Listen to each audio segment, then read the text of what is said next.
Alhamdulillah, senantiasa puja dan puji syukur kita haturkan kehadirat Allah Subhanahu wa taala atas limpahan nikmat-Nya. Dan alhamdulillah pada kesempatan yang mulia kali ini kita bisa bersama dalam salah satu acara yang sangatlah mulia, momen yang sangatlah agung dan bertepatan di hari yang mulia juga. Hari ini adalah hari Asyura, ya kawan.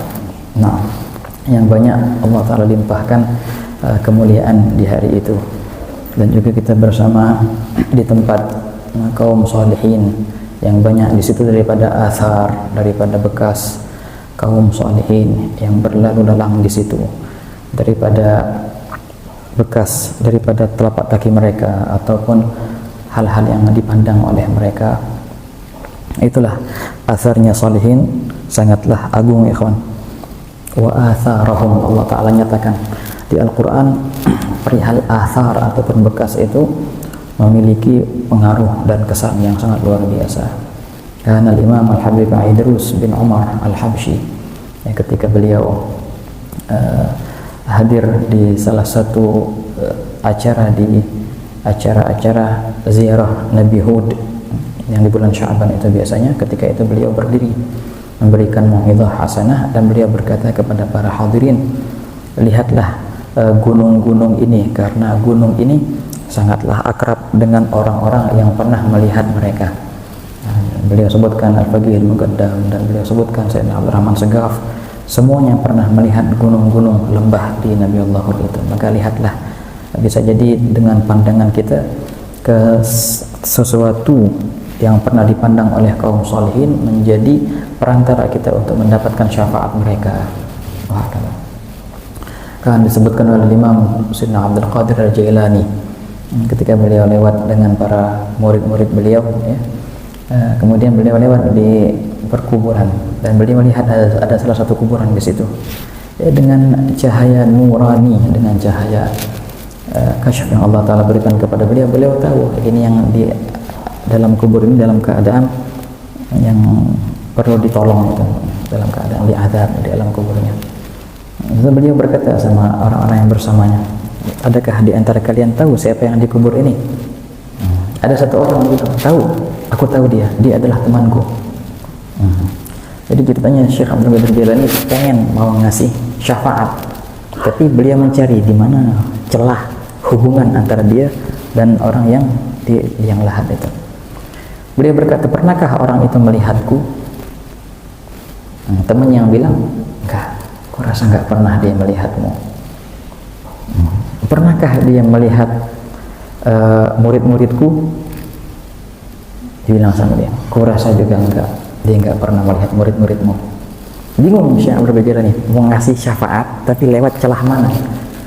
Makanya pelihara perihal celah itu penting, ya, perihal ikatan itu, tarabut atau tali pengikat itu penting. Akhirnya temannya itu bilang, tapi iya, suatu hari, dia bilang, suatu hari aku pernah melihat dia dalam kelalaiannya, dalam ghaflahnya. Waktu itu dia lagi mabuk, katanya, orang yang yang di liang lahat itu.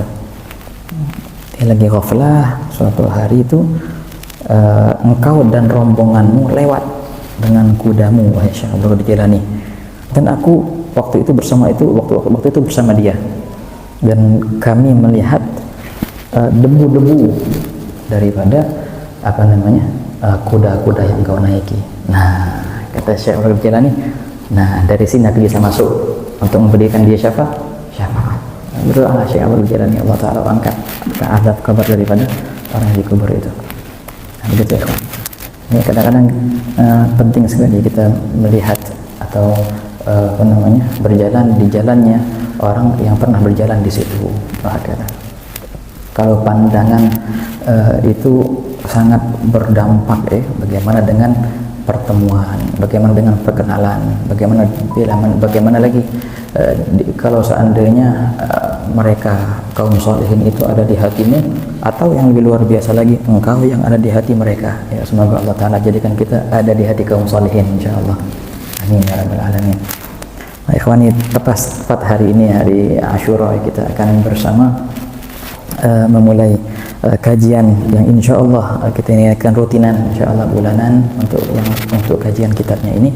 Sempat musyawarah sama Ami Abdurrahman sama Ami Anas sama yang lain juga mau baca kitab apa Habib.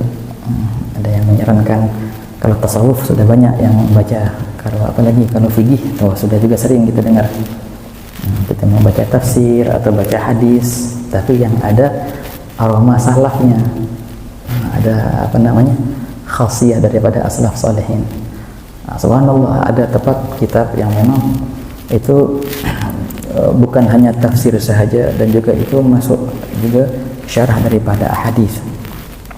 Kitab yang dikarang oleh salah satu guru kita, Al-Habib Zain bin Ibrahim bin Sumayyad. Beliau mengarang kitab namanya Al-Fuyudat Ar-Rabbaniyah.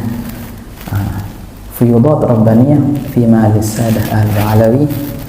Naam, al-Alawiyah bil ayat al-Quraniyah wal ahadith an-nabawiyah min anfasis sadah al-Alawiyah. Jadi ini kitab adalah kitab yang ditulis oleh Habib Zain bin Sumayyad, dan semua kita kenal Habib Zain bin Sumayyad. Ya, fakir yakin semua yang di sini sudah pernah bertemu dengan beliau paling tidak. Dan pernah ke sini Habib Zain, pernah ke sini akhir, nginep di sini malahan. Yang kita baca adalah karangan beliau. Beliau merangkum, mengumpulkan apa namanya, anfas asad al-alawiyah dari Sadah Bani Alawi, tafsir terhadap beberapa ayat dan juga syarah terhadap beberapa hadis. Beliau akan mulai dengan Imam Haddad, bagaimana pandangan Imam Haddad terhadap beberapa ayat Quran, dan juga pandangan Imam Haddad terhadap beberapa hadis Nabi SAW. Juga beliau akan jelaskan tafsir atau syarah kepada hadis daripada Imam Aidrus bin Umar al-Habsyi. Kemudian beliau akan jelaskan juga tafsiran Quran ataupun syarah hadis daripada Habib Ali bin Muhammad bin Husain al-Habsyi. Jadi ada beberapa tafsir As-Sada al-Ba'alawi terhadap beberapa ayat Quraniyah dan juga syarah daripada As-Sada al-Ba'alawi untuk beberapa ahadits nabawiyah. Wa hakadha ikhwan.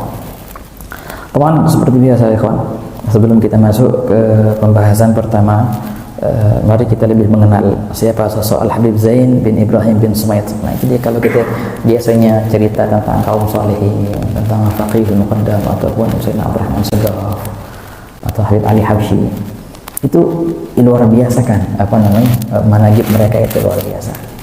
Tapi ada yang bisa lihat, yang bisa kita lihat di depan mata kita, yang masih hidup orangnya.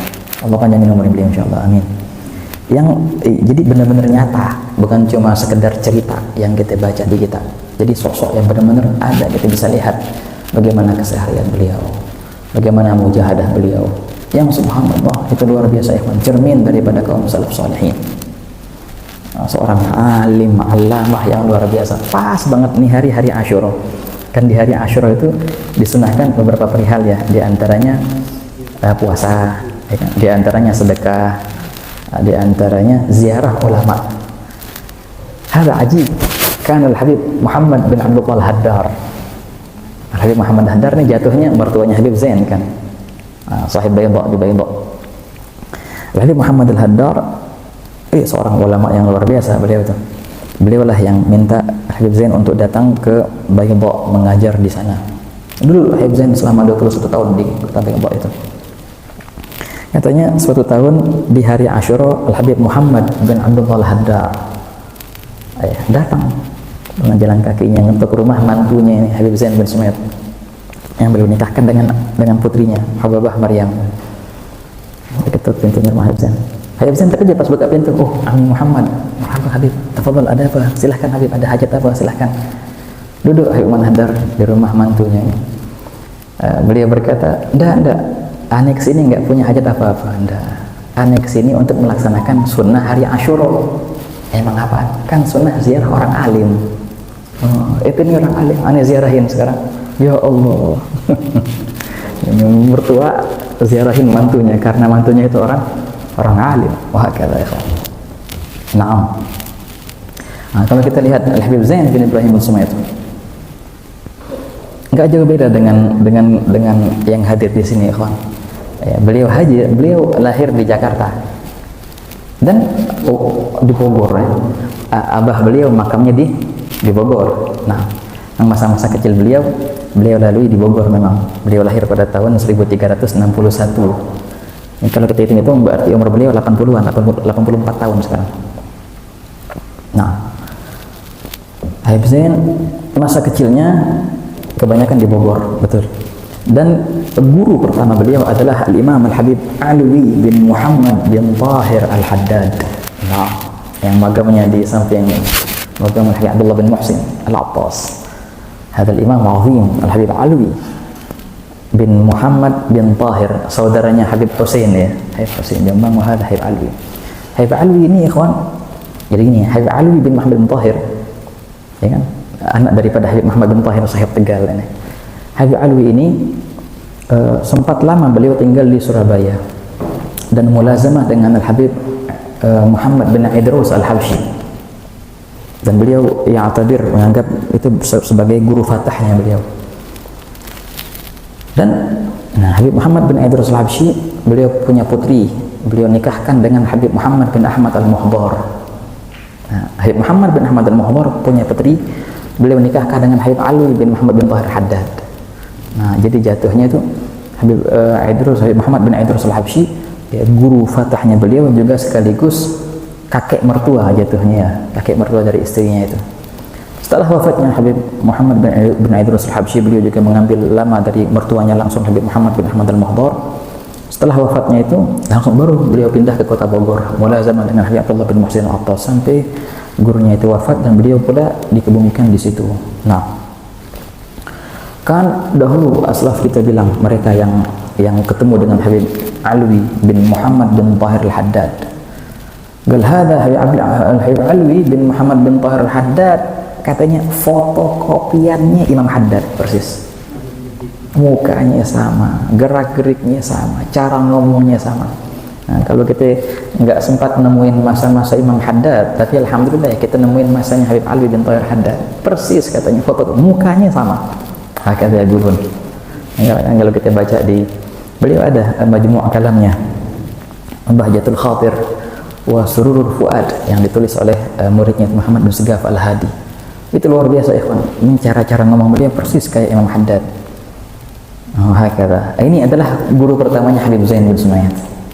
Pertama kali menimba ilmu daripada gurunya ini Habib Alwi bin Muhammad bin Tahir Al-Haddad. Nah, Habib Zain gak lama di Indonesia. Pada umur 14 tahun beliau dan ayah beliau, semua kakak adiknya beliau pindah dan hijrah ke Hadramaut. Nah, dan Habib Zain ini dimasukkan oleh abahnya ke Rubat Tarim. Nah, habis itu abahnya pulang tuh ke Indonesia dan Habib Zain tetap di sana. Sampai sekarang masih ada. Habib Zain punya adik yang laki-laki masih ada di Tarim satu. Yang satu lagi di Saudi ya, di Hijaz. Nah, Habib Zain mulai menimba ilmu di Ribat Tarim. Dan masa-masa itu masa-masa yang luar biasa ikhwan. Walaupun beliau enggak sempat mengalami Sahib Ar-Ribat Imam Abdullah bin Umar Asy-Syatiri, tapi beliau mengambil ilmu dari Imam Al-Habib Alwi bin Abdullah bin Idrus bin Syahab. Duduk lama sama Habib Alwi bin Syahab, Habib Zain. Juga beliau banyak mengambil ilmu dari dan barakah dari Imam Habib Ja'far bin Ahmad Al-Idrus. Nah, Habib Ja'far bin Ahmad Al-Idrus.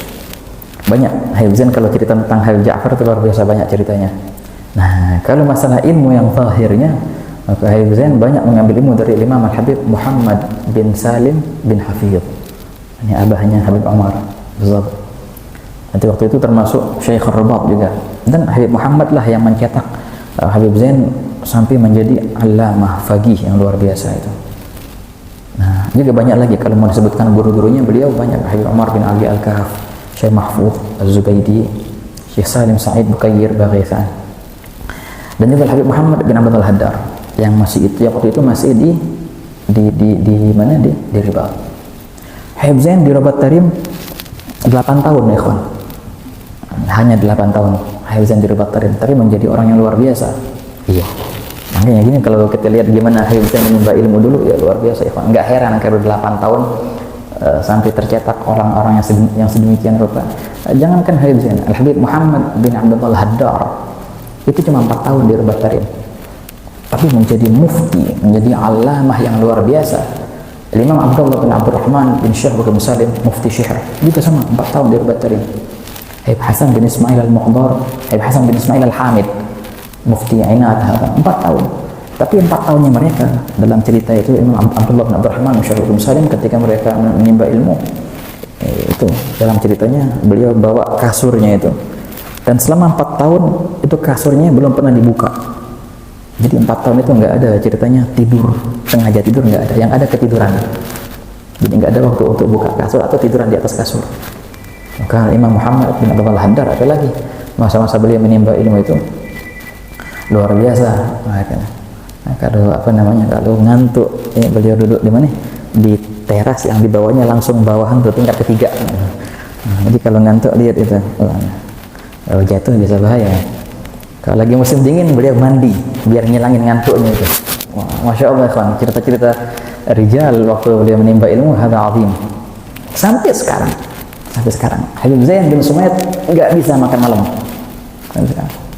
Kalau dipaksain makan malam langsung muntah beliau. Katanya semenjak anak kecil nggak bisa makan malam, nggak bisa.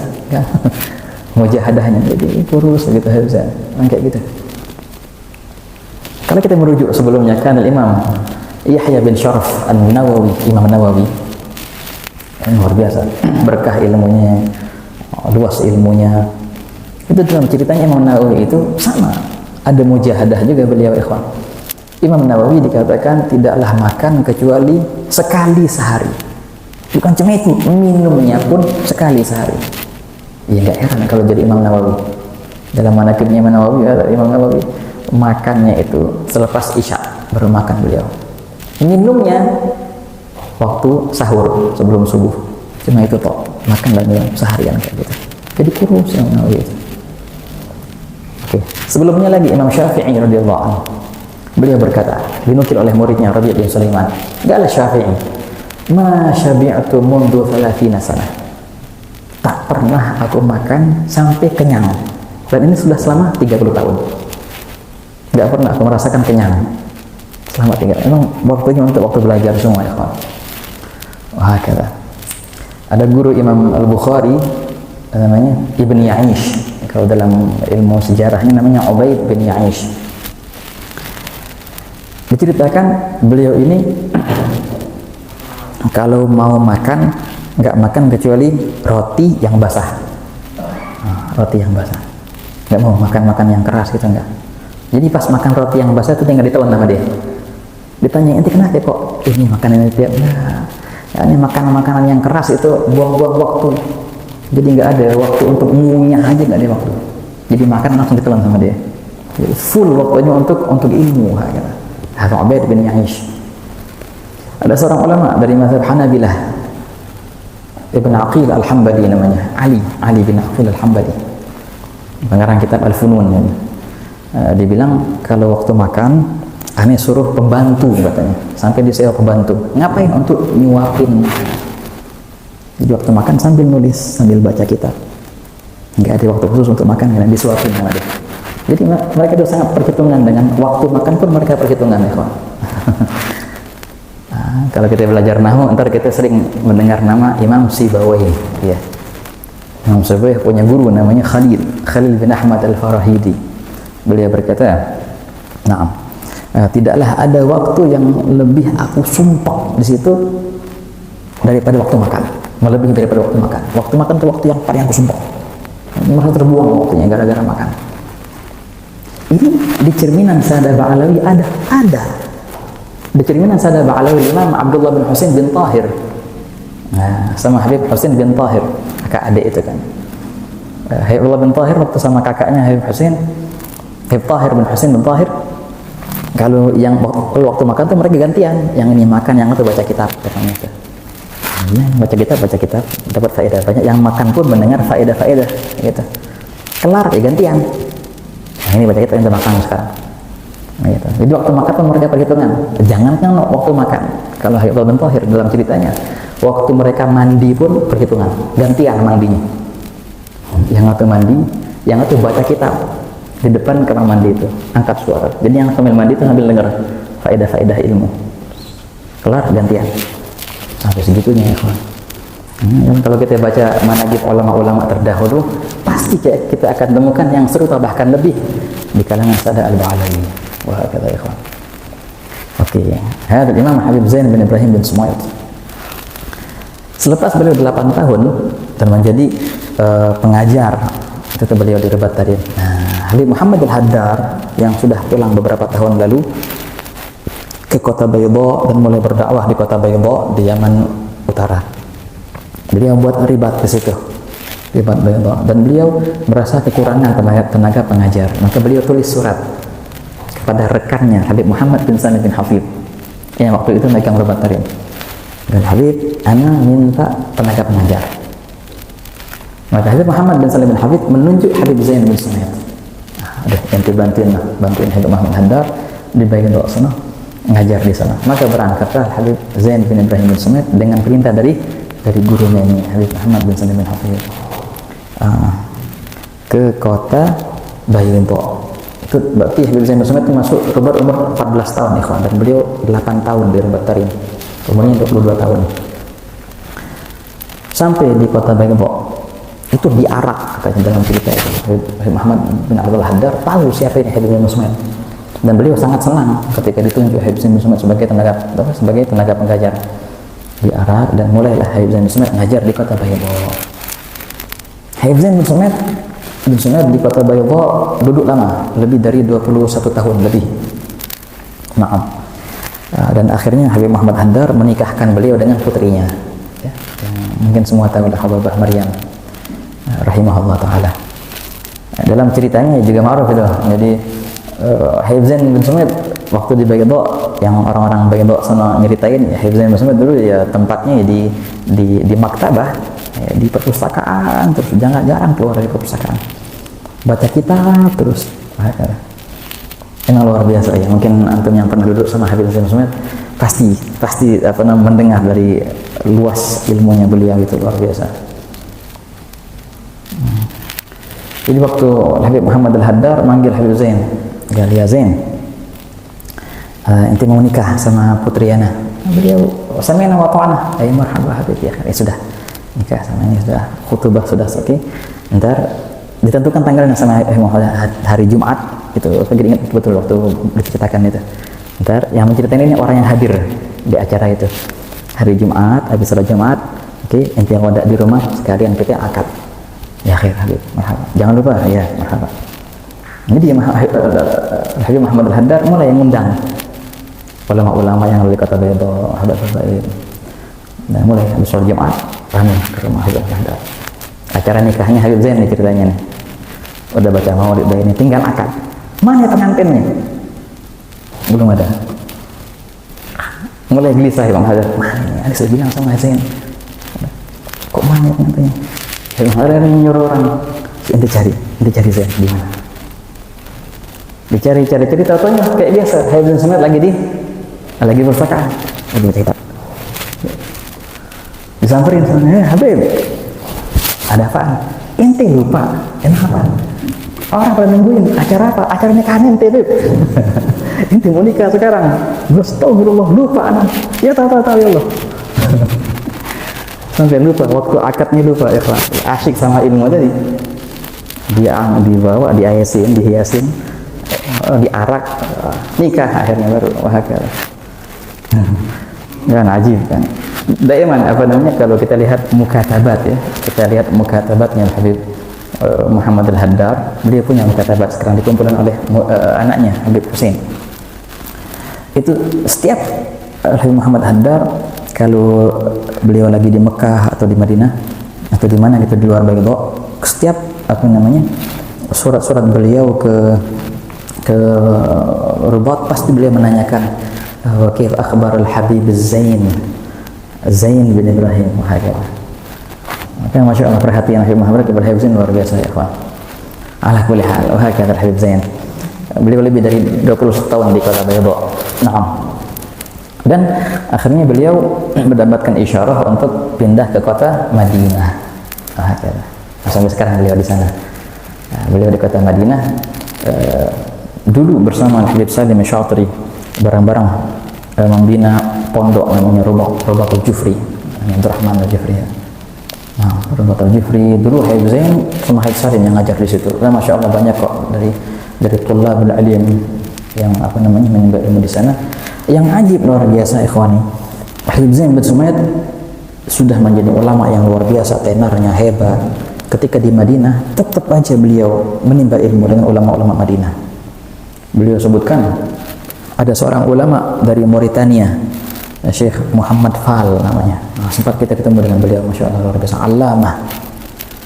Ini seorang ulama yang pernah berkata begini, kalau seandainya kitab-kitab Madzhabul Arba'ah, 4 mazhab itu hilang, aku bisa kembalikan kitab itu dari hafalanku. Syekh Muhammad Fahri baru meninggal orangnya. Orang tinggal di Mauritania, tapi setiap tahun dia ke Madinah di Ramadan, full di Madinah. Muridnya di mana itu? Habib Zain ketika datang Syekh Muhammad Fahri belajar juga sama Syekh Muhammad Fahri. Belajar ngaji Zawaid Alfiyah, Mukhtar bin Buna itu. Jadi tetap Habib Zain dengan ilmu yang luar biasa. Kalau datang Syekh Muhammad Fahri, Ahmad Duh juga datang dengan kitabnya, ngaji depannya. Padahal masya Allah, siapa Habib Zain bin Sumayyad itu? Wahai kata ikhwan, ini keperihal yang sama kan Imam Al-Habib Utsman bin Yahya, Mufti Batavia. Waktu beliau menimba ilmu lama kemana-mana, juga sama perihal yang sama. Habib Utsman bin Yahya ke Hijaz, ke Hadramaut, ke Mesir, ke Tunis, ke Suriah. Temponya semua 22 tahun. Habib Utsman bin Yahya menimba ilmu di luar sana. Pas balik ke Batavia, gak mau ngajar, mau belajar dulu. Belajar dengan ulama setempat. Baru akhirnya beliau diperintahkan untuk mengajar dan menjadi mufti ya, mufti Batavia. Habib Utsman bin Yahya, beliau mulai mengarang kitab itu, kan banyak karangan Habib Utsman ya. Beliau mulai mengarang kitab umurnya 50 tahun, baru mulai mengarang kitab. Sebelumnya itu beliau ngelah ngajar, ngelah ngarang, semua belajar. Karena Imam Ahmad bin Hanbal, Imam Ahlus Sunnah wal Jamaah di waktihi. Beliau di akhir masa-masa hidupnya, ikhwani, Imam Ahmad bin Hanbal ini dijulukan Imam Ahlus Sunnah wal Jamaah di zamannya. Sahibul Musnad yang luar biasa, sahibul mazhab.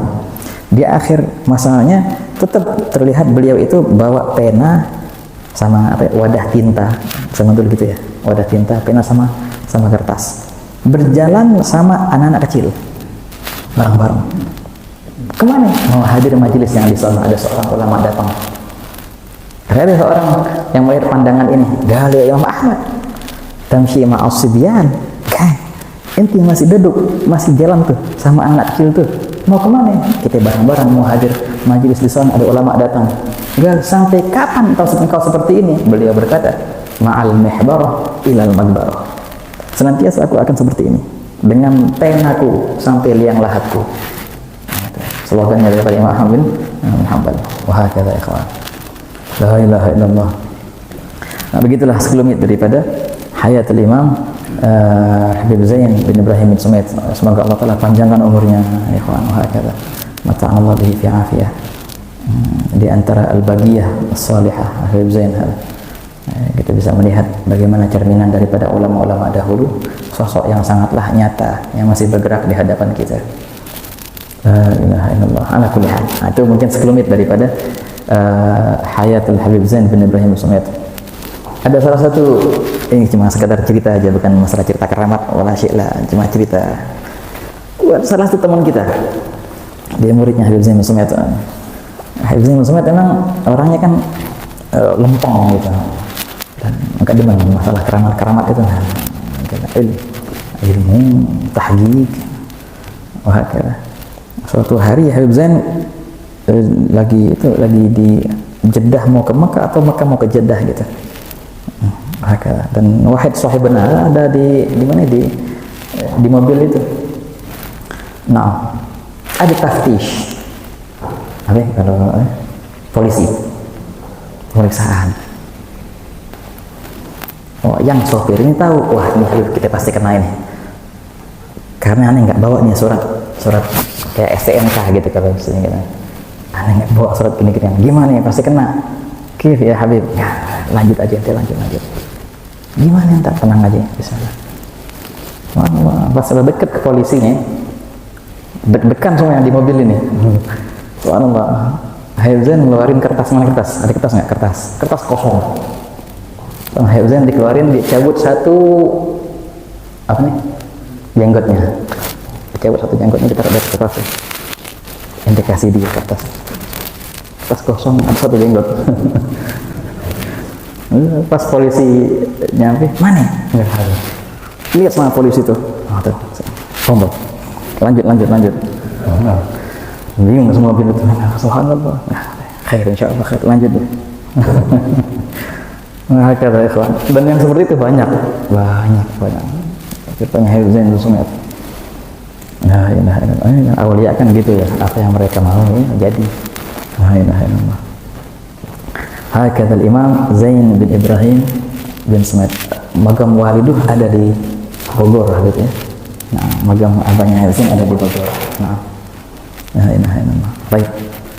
Nah, kita akan masuk ikhwani muqaddimahnya beliau tentang Al-Fuyudat Ar-Rabbani ini. Teman, beliau akan mulai dengan tafsir Quran dulu, baru ntar syarah daripada hadis. Ini jadi kitab ini tafsir dan hadis juga ada dua-duanya itu. Tapi dengan warna pemahaman Sadah Al-Ba'alani.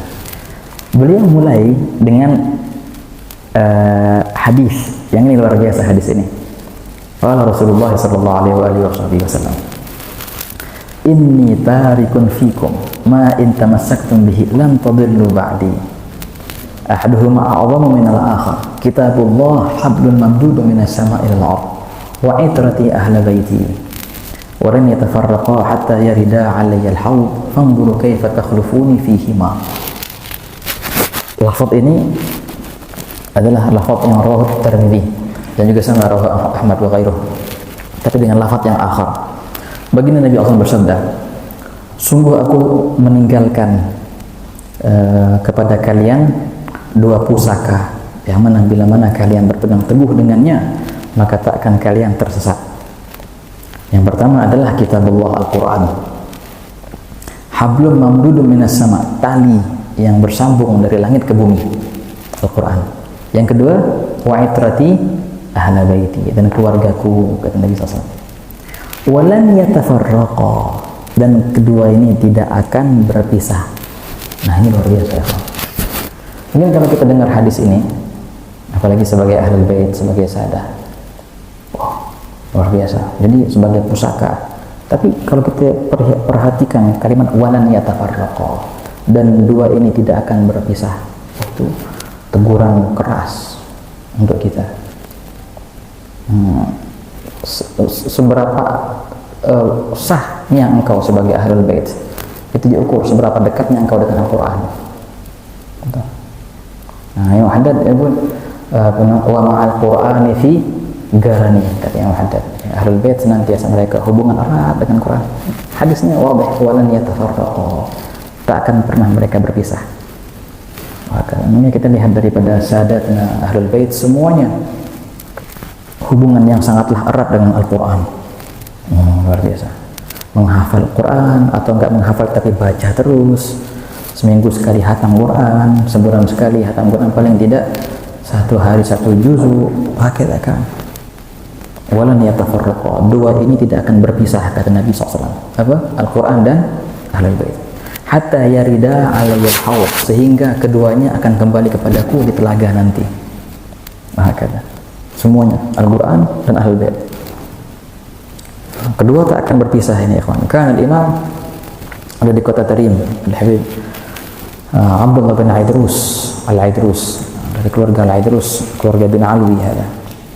Dari cabangnya Alwi bin Abdullah bin Abu Bakar Al-Aidrus. Imam Abdullah bin Al-Aidrus ini sebenarnya ayahnya dari kota Sibi, tapi hijrah ke kota Tarim, dan beliau dinobatkan sebagai imam Masjid As-Sagaf di zamannya. Nah, beliau yang merubah tuh. Yang tadinya kalau hizib Quran itu baca, sekarang nggak baca. Kalau hizib Quran harus hafal. Dan beliau yang mendirikan mengembalikan kembali ma'lamah. Dalam ceritanya Imam Abdullah bin Al-Aidrus itu kan dalam manaqibnya itu Al-Quran ikhtalata bilahmihi wa damihi. Nah, sudah mendarah daging Al-Quran itu ya. Kemana-mana baca Quran terus. Orang-orang kalau ceritain beliau, kalau kita ketemu beliau ini seakan-akan kita mendengar tawon lebah kayak sarang tawon, ngomong. Beliau lagi baca Quran gitu. Gitu terus nggak pernah stop. Orang salaman sama dia gitu, diajak ngomong baru stop, marhaba. Habis itu baca Quran lagi terus. Bukan cuma itu, yang ajibnya hampir sampai kalau beliau tidur ngigonya pun baca Quran. Nah mungkin ada banyak kadang-kadang orang pasang status ini lagi dioperasi baca Quran, ada yang kayak gitu. Ini Habib Abdullah bin Idrus setiap tidur ngigonya baca Quran. Bukan cuma itu, kalau cuma ngigo sekali 2 kali oke lah, tapi enggak, ini luar biasa. Beliau ngigo malam ini baca Quran dan seperti biasa Al-Fatihah, Al-Baqarah dengan suara yang kecil. Bangun di Al-Baqarah ayat 200 contohnya, bangun. Besok pas mau tidur lagi, tidur ngigonya lanjutin yang kemarin Al-Baqarah 201 terus sekarang Al-Baqarah Al-Imran. Hari ketiga nerusin lagi ngigo yang kemarin, jadi ada khataman khusus pas ngigo. Wah haji, sesuatu yang nggak disengaja. Sampai segitunya ya kawan, sampai segitunya. Abdullah bin Idrus. La ilaha illallah. Di Kota Tarim ada masjid ya, mungkin yang pernah di Kota Tarim kan itu masjid Segaf yang memang yang apa namanya, yang mau baca Quran di situ nggak boleh ngelihat, harus hafal. Dan itu bukan 1-2 masjid, kebanyakan masjid seperti itu di Tarim, masjid Segaf seperti itu. Ada masjid Fadl, sampai bilang kayak ini, di masjid Fadl ada tiang ya. Orang di situ emang orang yang boleh ngaji di situ orang yang hafal Quran, yang nggak hafal Quran nggak boleh ngaji di situ, cari masjid lain. Sampai suatu hari ada masya Allah, saking banyaknya lantunan Al-Quran di masjid itu, sampai terjadi suatu perihal yang ajib, suatu karamah. Mereka lagi salat tarawih, itu ceritanya. Sampai sekarang masih ada itu ditulis. Lagi salat tarawih, imamnya salah baca ayat, nyasar ayat yang lain. Sebagian makmum belum tahu-tahu yang negor, ada yang negor, apa? Yang masjid yang negor si imam. Itu sampai sekarang ditulis tuh, inilah tiang yang pernah menegur imam salah baca Quran. Nah ini gara-gara sering dibacain, orang-orang sama bilang hatta tiangnya pun jadi hafal Quran. Bukannya orang lagi tiang Quran. Nah ini diceritakan oleh Habib Muhammad bin Abdul Haddar. Semasa aku di Kota Tarim katanya di sana. Dan kalau di sana kan kalau ngaji Quran itu kayak pakai hizib itu ada 2 waktu ikhwan.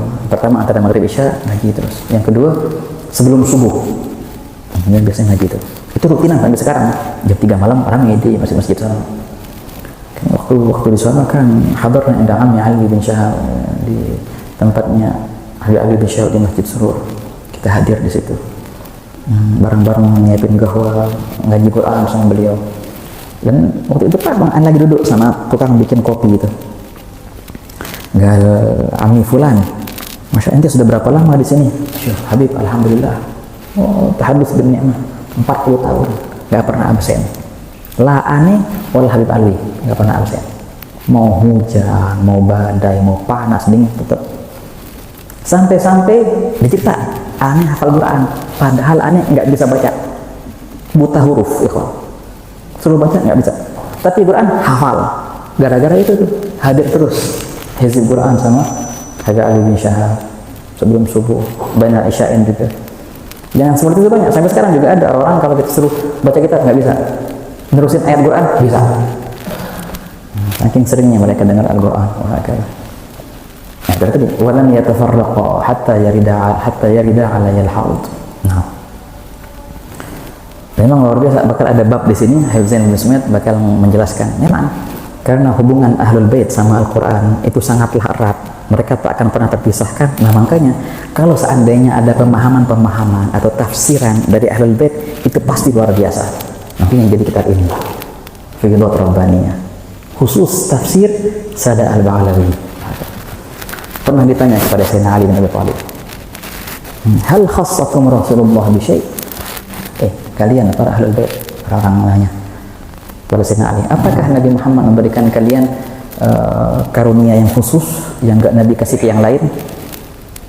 Enggak lah. Enggak, sama aja. Apa yang Nabi bagi kepada kami itulah Nabi yang bagi kepada kalian juga, sama, enggak ada.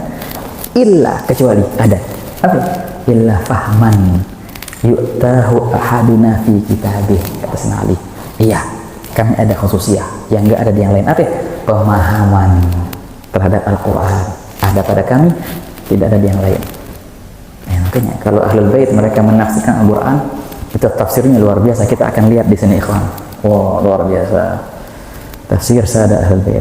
Fanzuru kaifa takhlufuni fihi ma, baginda bersabda, maka lihatlah bagaimana kalian menjaga dua pusaka ini bagiku. Nah, Sayyidul Hifzin akan memulai dengan basmalah, dan alhamdulillah kita insyaallah akan baca alaniyah pertama daripada kitab ini setelah beliau membuka dengan hadis yang tadi. Insyaallah kita akan lanjut lagi insyaallah itulah pertemuan akan datang, ikhwan. Udah jam 8, Habib. Belum, masih bisa. Mau ada sesi tanya jawab biasanya gimana? Ya. Ya khair. Tafadhal, mungkin sebelum nihayatul majlis kalau ada yang kurang jelas mungkin penjelasannya tadi bisa jelaskan lagi, atau ada yang mau ditanyakan silahkan ya kawan. Tafadhal. Nah. Assalamualaikum warahmatullahi wabarakatuh. Waalaikumsalam.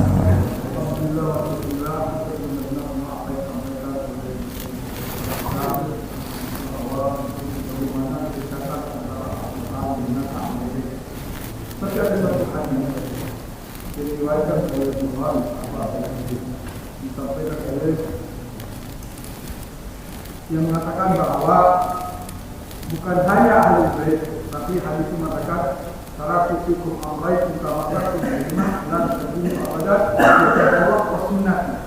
Nah, bagaimana kedudukan surat ini dengan ahli bait?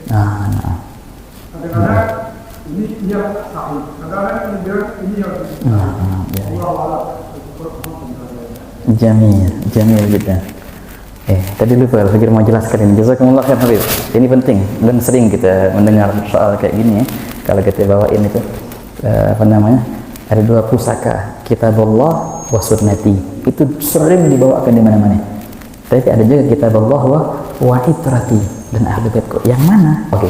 Kita akan pandang dua hadis ini dari dua sisi. Pertama pandangan ilmu zahir. Kita akan pakai di sini ilmu mustalahul hadis. Riwayat Kitabullah wa Itrati ini tanpa khilaf, ikhwan. Kitabullah wa Itrati Ahli Bait itu riwayatnya lebih sahih. Inilah riwayatnya Imam Muslim dalam sahihnya. Imam Muslim yang Itrati, Imam Muslim meriwayatkan. Ashabus Sunan semuanya meriwayatkan Kitabullah wa Itrati. Imam Muslim, Ahmad bin Hanbal, Tirmidzi, wa yang lainnya. Kitabullah wa Itrati. Lalu dari mana datangnya Kitabullah wa Sunnati? Ada. Dhaif, enggak dhaif. Dia juga termasuk hadis yang hasan, walaupun derajat Kitabullah wa Itrati lebih lebih sahih daripada Kitabullah wa Sunnati. Tapi begini, dalam ilmu usul kita kalau seandainya ada dua perihal yang seakan-akan bertentangan, sebelum kita anggap ini suatu pertentangan, bisa nggak kita jadikan itu suatu penafsiran? Kalau dalam bahasa mereka al-jama' fan-nasakh fat-tarjih fat-tawagguf gitu. Pola ketika melihat dua perihal yang bertentangan. Pertama menggabung. Nggak bisa menggabung, ya sudah nasakh. Yang mana yang dahulu, yang mana yang terakhir. Yang terakhir menasakh yang dulu. Nggak tahu tanggalnya, tarjih, mengunggulkan, yang satu diunggulkan, yang satu digugurkan. Nggak bisa juga, baru tawakuf. Di sini ulama sepakat. Sebenarnya kalau kita memandang dengan pandangan yang jelas ya, Kitabullah wa Itrati itu adalah syarah daripada Kitabullah wa Sunnati. Kitabullah dan keluargaku. Kalimat keluargaku itu adalah syarah penjelasan daripada Sunnati. Kitabullah dan sunnahku. Bagaimana kita bisa melihat sunnahku? Lihatlah di keluargaku. Itu. Jadi ini menafsirkan ini. Dari mana kita dapat ini? Kita dapat ini dari perkataan Sayyidina Abu Bakar Siddiq. Dalilnya berkata Sayyidina Abu Bakar Siddiq, "Urqubu Muhammadan fi ahli baitih." Kalau engkau melihat Nabi Muhammad, maka lihatlah, perhatikanlah Nabi Muhammad di keluarganya. Jadi sunnahnya Rasulullah itu bukan hanya ditulis di kitab-kitab begini, enggak, diperagakan oleh Ahlul Bait. Nah, jadi kalimat sunnati itu konteks prakteknya adalah itrati. Jadi ini syarah sebenarnya, bukan sesuatu yang berbenturan. Justru ini menjelaskan. Allah kata Habib. Jadi masih muskilah. Mau dikatakan kitabullah wa sunnati, it's okay, bagus. Kitabullah wa itrati, bagus juga. Semuanya saling melengkapi dan semuanya saling menjelaskan. Bukanlah ini lebih sahih, ini enggak sahih, ini digugurkan. Enggak, justru ini menjelaskan yang ini. Tidaklah sempurna itrati, tidaklah sempurna sunnati, melainkan dengan itrati. Nah, inilah seperti yang kita lihat di perkataan Imam Ahmad bin Zain al-Habsyi. Aku melihat Imam Abdullah al-Haddad ini bagaikan sunnah Nabi Muhammad yang berjalan, katanya. Ya kan? Bro, kata Imam Haddad, semua sunnah Nabi sudah aku laksanakan. Kecuali satu, panjang rambut. Tapi akhir hayat beliau panjangkan rambut kan. Sama beliau meninggal dalam keadaan itu. Nah, kayak gini. Jadi memang Ahlul Bait itu mereka yang memperagakan sunnahnya Nabi Muhammad SAW. Makanya Sayyidina Abu Bakar bilang, urqubu Muhammadan fi ahli baiti. Perhatikanlah Rasulullah. Mau lihat Rasulullah bagaimana? Lihatlah keluarganya, yaitu dia. Jadi ringkasannya itu bukan bertentangan, justru menjelaskan satu sama lain. Walaupun riwayat itrati lebih asah dari riwayat sunnati. Walaupun tapi yang dikeluarkan biasanya sunnati. Sunnati yang meriwayatkan juga. Sunnati meriwayatkan di antaranya At-Tirmidzi meriwayatkan sunnati. Tapi Bukhari, Muslim enggak ada yang meriwayatkan sunnati. Semuanya itrati. Yang jelas kalau dari segi urutan keabsahan mustalah itu hadza yaqul man Asy-Shinqiti gal di apa namanya di at-tawali a'lahum mattafaqa fa farju fi fardil muntaqa fa muslimun kadzaka fi syartin urif fa mal syartin ghairi dzanin yaktanif. Dalam ilmu mustalah hadis, hadis yang paling absah nomor satu yang diriwayatkan Bukhari Muslim. Kemudian Bukhari sahaja, kemudian Muslim sahaja, kemudian bukan Bukhari Muslim tapi syaratnya sama kayak syarat Bukhari Muslim, kemudian baru yang lain tuh, setelahnya Abu Dawud, kemudian Tirmidzi, kemudian terbaru Nasai, paling terakhir Ibnu Majah nanti. Pertama tadi Hadis yang disepakati oleh Bukhari Muslim, muttafaqun alaih kalau bahasa kita. Nah, muttafaqun alaih. Nah, jelas insyaallah ya khair. ada masih pertanyaan di sana. Tafadhal, tafadhal. Ada lagi mau tanya? Nah.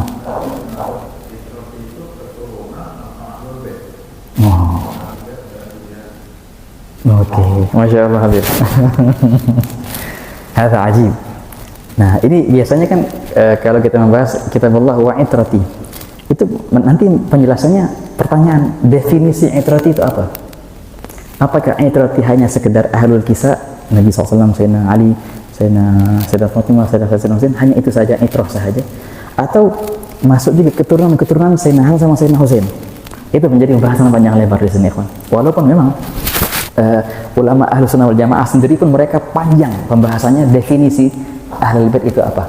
Apakah masuk juga Bani Abbas, anak-anaknya Sayyidina Abbas, sepupunya Rasulullah masuk juga di situ, atau enggak cuma ini jalur ini saja? Tapi kalau kita merujuk kepada urqubu Muhammadan fi ahli baiti, ini enggak terputus, ikhwan. Enggak terputus hanya di 5 sahaja, enggak, terus ada. Kalau kita mau lihat Rasulullah, maka lihatlah di keluarganya, senantiasa itu ada. Nah, makanya kebanyakan ulama bilang yang dimaksud dengan Ahlul Bait adalah mereka mengambil hadis Nabi SAW, ya, kullu nasabin wa sababin munqati'un yaumil qiyamah illa nasabi wa sababi wa sihri. Juga hadis apa namanya, setiap orang itu dinisbatkan kepada ayahnya kecuali ini anakku Fatimah, maka anak-anaknya dinisbatkan kepadanya, aulad Fatimah. Berarti masuk dalam kategori Ahlul Bait itu dia anak-anaknya Fatimah, maka masuk zuriatnya Hasan, zuriatnya Husain. Walaupun di sini kalau kita lihat konteks ulama mereka ketika menjelaskan pemahaman Ahlul Bait terhadap Al-Quran, itu masuk pemahaman Ibn Abbas. Padahal Ibn Abbas jatuhnya sepupu, lebih luas lagi berarti itu, ikhwan. Masuk juga pemahaman Ibn Abbas di situ. Wah, kata.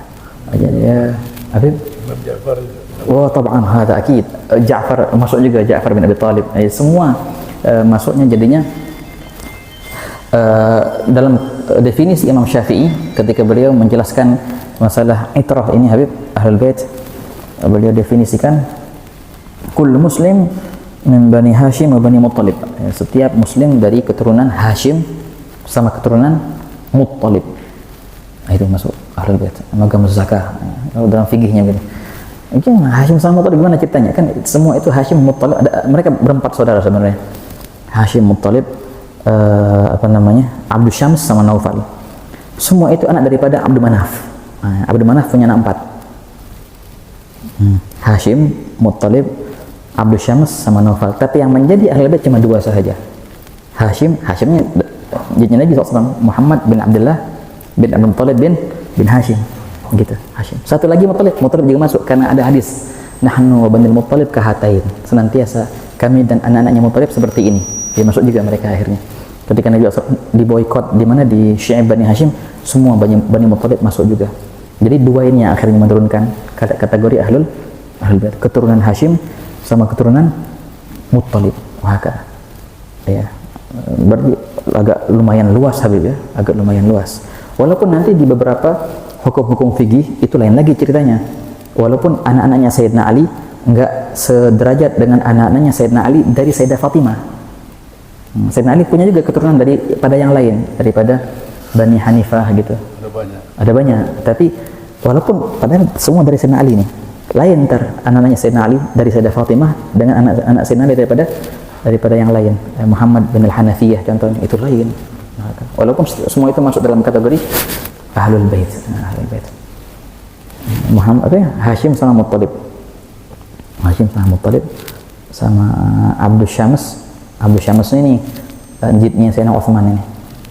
Naufal ini anjitnya Sayyidah Khadijah. Bani Naufal. Hashim sama Muttalib. Waktu mereka lahir nih kan. Itu dia. Nah, ini dari Abdul Syams ini. Waktu lahir Hashim sama Abdul Syams kembar Habib. Nah, ya jadinya Hashim sama Abdul Syams kembar. Ya. Kakinya Hashim itu nempel di palanya Abdul Syams. Yang bingung. Akhirnya tabib waktu itu pas lihat, nggak apa-apa, potong aja katanya, nggak apa-apa, bakal selamat. Entah dipala, nggak apa-apa, potong aja. Akan dipotong tuh antara kaki sama pala, kakinya Hashim sama palanya Abdul Syams itu tuh berdarah. Kata yang ahli ramalannya, berarti ada pertumpahan darah nantinya nih antara anaknya ini sama anaknya ini. Betul terjadi nanti. Kan Abdul Syams menurunkan Bani Umayyah itu. Sedangkan Hashim nanti ada Bani Abbasiyah ini. Sayyidina Abdullah bin Abbas kan dari Hashim. Gugurnya Imarah Umayyah di tangan Abbasiyah itu yang menjadi takwil daripada berdarahnya kaki itu akhirnya. Jadi. Darah tadi yang keluar. Ya khair ya. Ya wallahu a'lam bis. Allahu a'lam. Jelasin mengenai apa itu haus. Kita tahunya haus itu kan telaga. Kelihatan ya. Cuma setuju haus itu di sini apa maksudnya? Bisa dijelasin. Habib, wallahu a'lam Habib. Masalah haud memang telaga ya kawan. Haud wa innahum lam yaftariqu hatta yarida 'alayil haud. Sehingga kedua itu kembali kepadaku nanti di telaga. Memang dari segi zahirnya Habib, telaga Nabi sallallahu alaihi wasallam fil qiyamah memang ada telaga ya. Ada airnya dari Kautsar. Di mana telaga itu? Nah, telaga ini tempatnya belum surga ya kawan. Enggak, sebelum surga. Sebelum surga. Itu ada yang bilang setelah sirat, ada yang bilang sebelum sirat. Tapi semua sepakat ini belum ke surga. Nah, dan Nabi SAW membagikan air di telaga Haud itu. Juga sama dalam beberapa riwayat Sayyidina Ali bin Abi Thalib juga membagikan airnya Haud. Nabi SAW, Haudi masiratuhu syahr. Dalam riwayat ma baina Aila wa Sana'a. Telaga itu sangatlah luas. Antara Aila itu di Suriah dan Sana'a di Yaman. Wa adadu mizabiha ka'adadu nujum, kata Nabi SAW. Dan banyak sekali cangkir-cangkir di situ sebanyak bilangan bintang. Barang siapa yang meminumnya tak akan haus lama-lamanya. Ada yang mereka minum dengan sendiri, ada yang mereka dituangin sama Nabi SAW. Dan riwayat juga Sayyidina Ali diperintahkan Nabi untuk membantu juga untuk menuangkan air. Airnya dari surga, itu kan di luar surga, tapi airnya nyambung ke telaga Kautsar dari surga. ma'ahu abyad minal laban, ya kan? Airnya lebih putih dari susu, lebih manis dari madu, dan lebih harum daripada kasturi. Semua keluarga akan kembali di situ. Ada kan ada pemahaman Imam Ahmad Masyhur bin Taha Al-Haddad. Masyhur bin Taha Al-Haddad ketika kan dalam hadis yang sama, ketika Nabi SAW ngasih telaga Haud ini kepada umatnya, ada beberapa umat yang datang ke situ, tapi sama malaikat Jibril dijauhin. Ya Jibril, biarkan mereka ke sini. Enggak, ya Muhammad, innaka la tadri ma ahdatsu ba'dak. Ya Muhammad, kau tak tahu apa yang mereka buat setelahmu. Dijauhkan sama malaikat Jibril. Enggak dikasih mereka untuk masuk ke haud itu. Ya sudah, karena sudah jauh-jauh. Kan Imam Ahmad Masyhur bin Al-Haddad berkata seperti ini. Hadza syai' khatir, filuh kita mendengarnya. Enggak juga sama, bukan cuma umat Nabi, ada juga akan ada beberapa keluarga Rasulullah yang akan datang minta haud, dan juga sama akan Jibril berkata, engkau tak tahu wahai Rasulullah apa yang mereka buat setelahmu. Itu kan Habib Ahmad bin Haddad pas nyebutin sambil nangis ya kan. Sallallahu alaihi wasallam. Makanya memang ahlul bait mereka akan kembali ke Rasulullah bareng-bareng, semua akan bertemu di mana, di haud, hatta yarida alayal haud. Ya, semoga Allah pertemukan kita di sana nanti insyaallah. Enggak dijauhkan kita dari Rasulullah SAW. Ya. Allah a'lam bissawab. Bima 'allamtana rabbi 'allimna alladhi yanfa'una rabbi faqihna wa faqih